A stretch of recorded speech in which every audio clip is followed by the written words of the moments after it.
नमस्कार मंडळी. तर आज आमचा पेपर होता शेवटचा आणि तो झाला आहे. तर आता मी आज घरी जाणार आहे, म्हणजेच की संभाजीनगरला. कसं वाटतंय मग आता आपले पेपर संपलेत? खूप छान, मस्त, रिलॅक्सिंग. 7 डेज मी झोपली नव्हते गाईस आणि आता मी जाऊन बस बस बस बस झोपणार नाही. तर गाईज तुम्ही विचार करत असाल की आम्ही तिघीच का राहतो ब्लॉग मध्ये, because we believe quality matter than quantity. कोण कोण रिलेट करतं ते कॉमेंट मध्ये नक्की सांगा. यांना काहीतरी झालंय, माहित नाही काय झालं, नुसतं हसताय.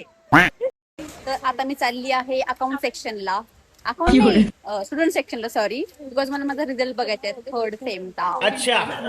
तर आता आम्हाला इथे आतमध्ये सोडत नाही विदाऊट रिझन, फक्त माझंच काम आहे ना. बघू आता आम्हाला मज्जा होऊ देते का नाही. झालं बघू. काम झालंय आता माझं, रिझल्ट वगैरे पाहून झालंय. आता मी चालली रूमला आणि मला आवरायचंय आणि घरी जायला निघायचंय. तर मी खूप वेळची बस स्टॉपला येऊन उभी आहे, पण बसच येत नाहीये, खूप जास्त ऊन आहे.